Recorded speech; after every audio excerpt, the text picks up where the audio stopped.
Southpaw. 1, 2, 3, 4, 5, 6, 7.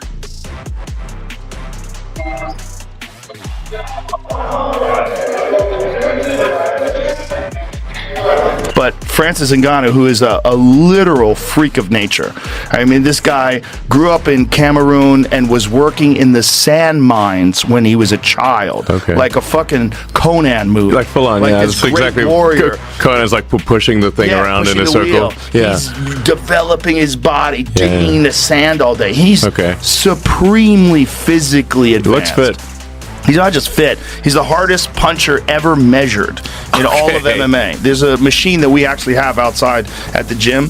And if you hit this thing, Francis has hit it harder than any person who's ever lived. Yeah, well, look at him.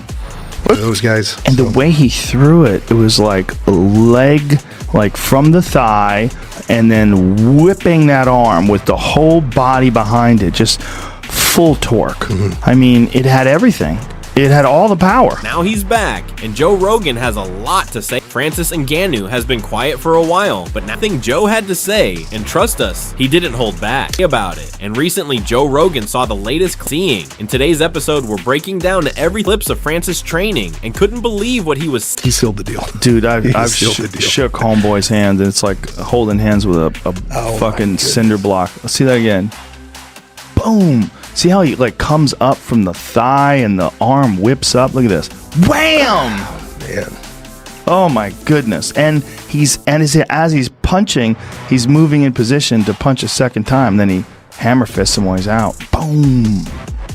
Thank goodness he got in there. Yeah, he certainly, I mean, the referee got in as quick as he could, but he certainly could have not hit him while he was down. Francis Ngannou's latest training videos. This was doing in the gym. It was where he was doing it. And honestly, it wasn't just about what Francis. Joe Rogan was genuinely shocked after watching mine he used to work at, still wearing a UFC. Joe pointed out that Francis had gone back to the same sand jersey and was seen digging sand with the same people, and said that kind of hard labor builds a different kind of belief that a top-level fighter would choose to train. He sounded both impressed and almost in disbelief he grew up with. Joe called it crazy that way when he could be hitting luxury gyms instead.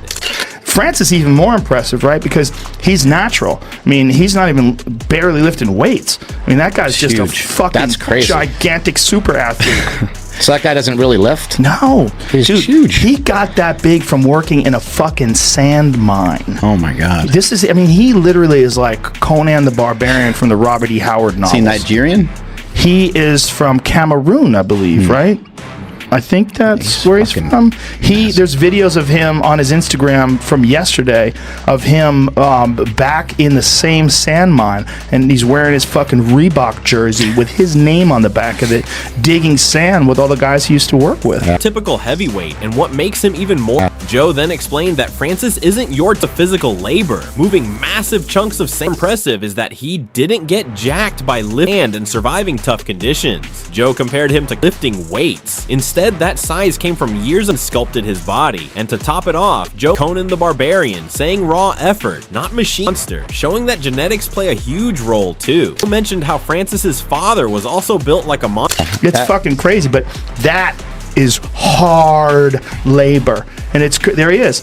Do that all day, dig fucking sand all day. You know how fucking strong you would be just carrying 20-pound hunks of sand and shoving them onto the top of that truck all day long. He's so efficient. He's a beast.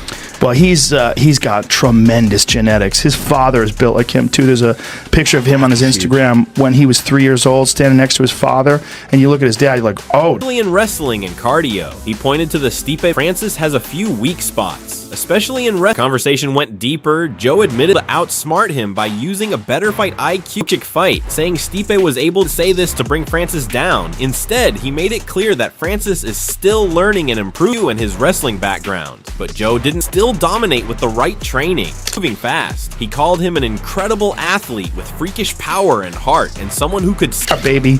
You think he's going to be pretty dangerous coming up? Like the only issue with Francis is his wrestling and his endurance, and this is just based on his fight with Stipe Miocic, who, in my opinion, is the best heavyweight ever. He's great. If you look at what Stipe has managed to do in his career, he's defended the title more than anybody. He knocked out Fabricio Verdun, was one of the best ever. He knocked out Alistair Overeem. He beat Francis Ngannou, who everybody was fucking terrified of, and Francis has been blowing everybody out of the water, including Alistair Overeem. I just think, and knocked out Junior Dos Santos, also former heavyweight champion. I think Stipe is the best of all time.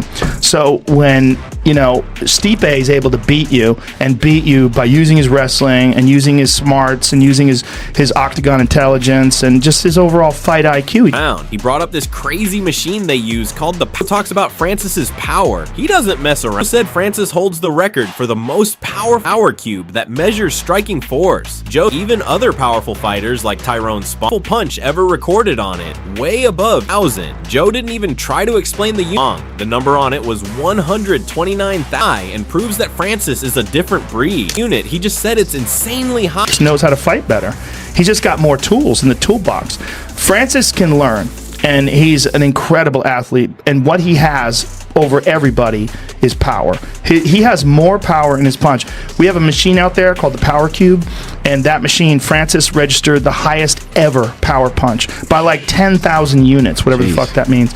So Tyrone Spong, who's a super powerful heavyweight boxer, he scored like 119, I think it was, or 114, and then Francis scored 129,000. And you see it when he hits people. And that's about what own kicking record, which sits at 152,000. Joe added a bit of fun by comparing Francis' power to his own. And Joe admitted Francis is still new to the sport, although that's with a kick, not a punch. But even then, and despite being raw, Joe said watching him only training MMA for about 5 years, just unpredictable, powerful, and intense. Fight feels like watching old Tyson fights. Kicked in the face with it. I hold the record right now until somebody beats me. There you go. Well, I hold the record 152 from a kick. That's but amazing. again, look at the size of my legs. Of a leg, yeah. Carrying around 196 pounds all day, running hills with 196 pounds. Try doing fucking handstands and running up a hill with handstands. You just can't. Your arms are not that